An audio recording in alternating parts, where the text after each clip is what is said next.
So I was on a vacation with Ari in Tahiti. What did I learn about Tahiti while I was there? Oh, I have something interesting to tell you. Wait. So if you don't know Tahiti, it looks like this. It's like the, you ever seen the thing where there's the bungalow on the fucking water? That's where we went, okay?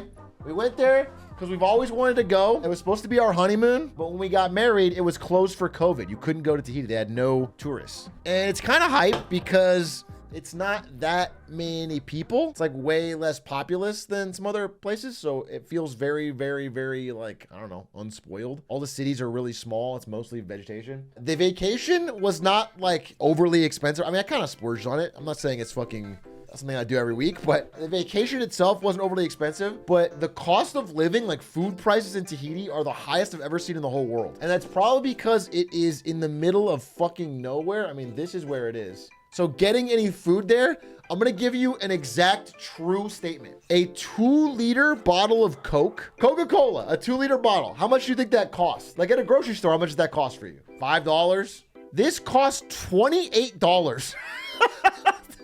It was a $28 2-liter of Coke in Tahiti.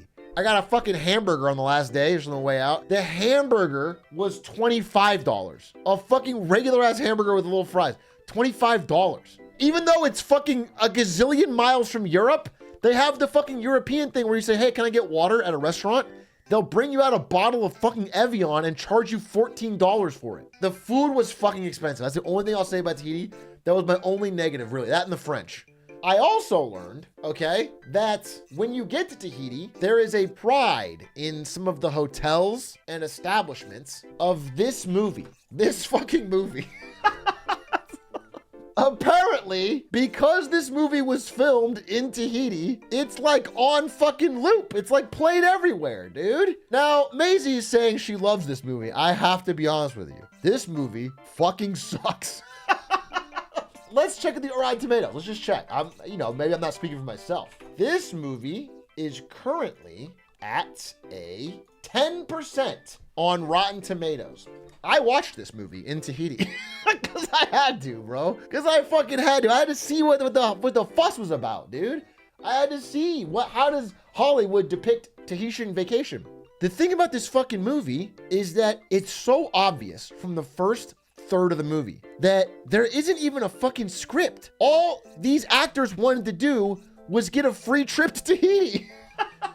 This whole movie is like random scenes improv so they could have a paid vacation. And then they get on jet skis and they just film that for the credits. It has no through line. It has no heart. It's crazy. It also, at one point, like there's a scene where it's just Jason Bateman and Vince Vaughn in the water, like improving, just making jokes.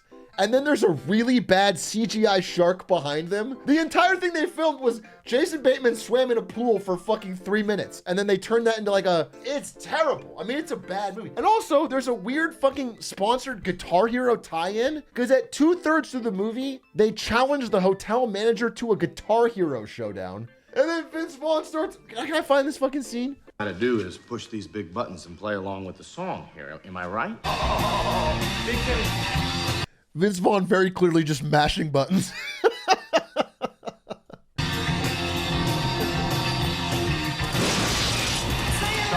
Star power. God, what a film. No, not a film, dude. Not a powerful film. It was awful. It was truly awful, but there's a lot of pride in it because it's like a fully Tahitian set movie. And it does look beautiful in the movie. Yeah, it was very clearly the Adam Sandler special where you just pick a beautiful location, destination, and then pretend to write a movie there so everybody and all your friends can go have a great vacation on the studio's dime. What else did we do? Oh, most important thing. I forgot to mention this. We went scuba diving, and I've never gone scuba diving before, so I had to do a little training.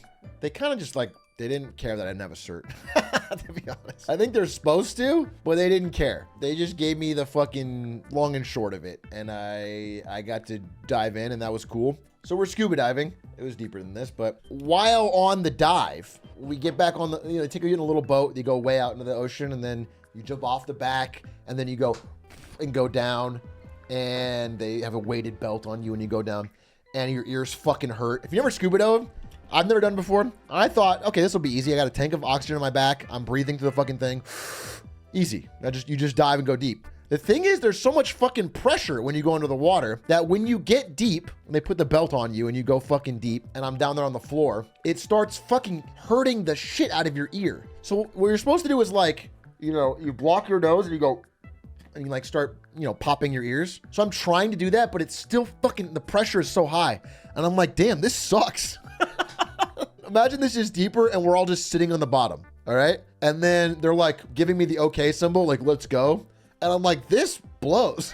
Like, my ears fucking hurt. I'm trying to pop it. And then we just start going. They're like, all right, you know, they start swimming and they're like, I'm following them.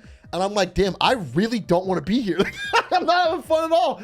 Like, my ears fucking hurt. It's not normalizing. I want to get out and I'm thinking, damn, do I just fucking rip this weighted belt off and try to fucking, but then I heard like, you don't want to rise too fast. Like you can't just like fucking zoom to the top or like you could fucking get bent. So now I'm stuck in a rock and a hard place and I'm getting a little nervous. I'm very uncomfortable and I want to just leave. So I'm trying to like, you know, slow it down. And then fucking surprise, surprise, like I just swim for a bit and then it just fucking pops. Like a big, enormous pop. You just feel it in your head, and then it was fine. Then it didn't hurt. So I did that.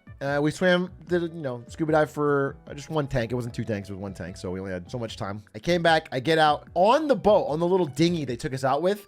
There was a guy who couldn't scuba dive. He tried to do it, but his ears hurt too much. He had like a sinus thing. Retired guy from Boeing. So I start talking with him. I'm just shooting the shit with him on the boat. And I'm like, yo, what's up? What'd you do for work? How you out here? And he's like, yeah, I'm retired from Boeing. And so he starts talking to me about like what went wrong with Boeing. Cause I'm interested. And he's surprised because I know more than the average bear. I'm like talking about, you know, the 1987 McConnell-Douglas merger. And he's like, oh shit, this guy's an engineer, right? So I'm like, oh, this guy's clearly like, he's sick of Boeing. This guy knows his shit. He's retired. He's fed up with all of Boeing's nonsense. He's happy to be out here and he's going to tell me the truth. I find out after talking to him, this dude joined Boeing during the 1987 McConnell-Douglas merger. He comes from McConnell-Douglas, the people that fucking ruined Boeing. He's one of the people that probably fucking slashed the budget. And he tells me point blank to my face on this fucking boat in front of my wife, the reason Boeing is so bad now is because it's too fucking woke.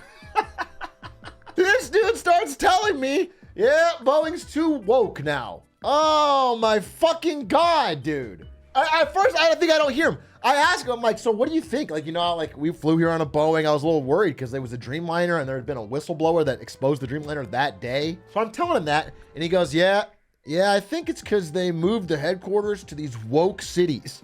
And I go, sorry?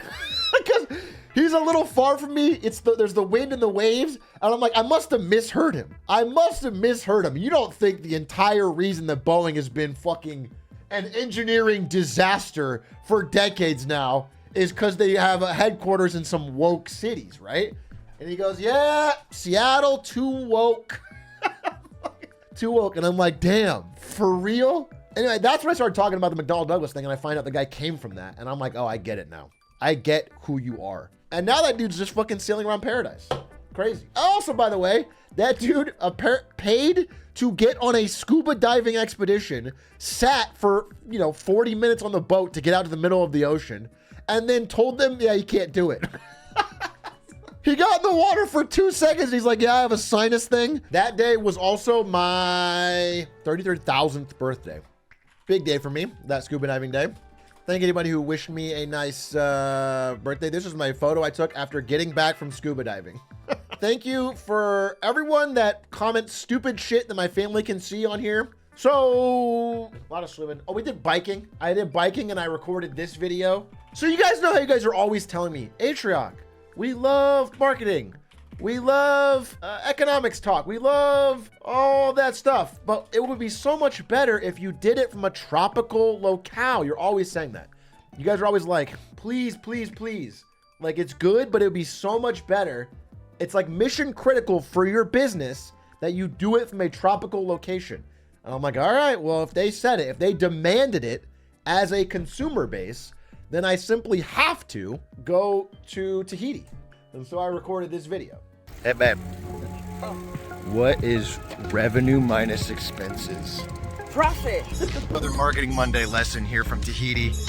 And that is why this is a legitimate business expense if you work for the IRS. Thank you so much. And by the way, her being in it also shows why I needed to pay for her ticket as well. You understand? Like, IRS, if you're watching, we needed both of us. We needed the bike trip. We needed to be in Tahiti. That short is mission critical. People are learning a lot and they appreciate the content more.